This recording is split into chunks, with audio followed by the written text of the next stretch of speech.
Təkamül artıq yeni doğulan uşaqlarda özünü biruzə verir. Necə? İndi izah edəcəm, amma sən öncə kanala abunə ol və videonu like etməyi unutma. Uşaqların əksəriyyəti artıq ağıl dişləri olmadan doğulur. Bu da bizə insanların təkamülünün çox sürətli templə davam etdiyini göstərir.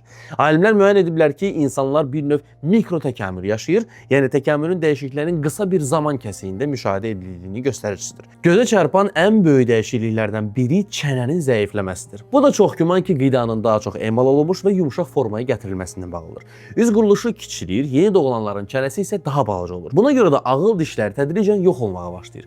Alimlər həmçinin müəyyən ediblər ki, bəzi insanlar əl və ayaqlarında əlavə sümüklərlə doğulur. Bundan başqa bəzilərində isə əllərə qan tədarükünün daha da yaxşılaşdırılan əlavə arteriya da aşkar edilib. Apendiksin ölçüsü isə dəfələrlə kiçilib. Yeni doğulan uşaqlarda bu kimi dəyişikliklər bizə bir daha sübut edir ki, təkamül kiminsə inanması olan bir məsələ deyil, bu birbaşa olaraq danılmaz bir faktdır. Əgər videonu bəyəndinsə, o zaman mütləq şəkildə kanala abunə ol və videonu like etməyi unutma.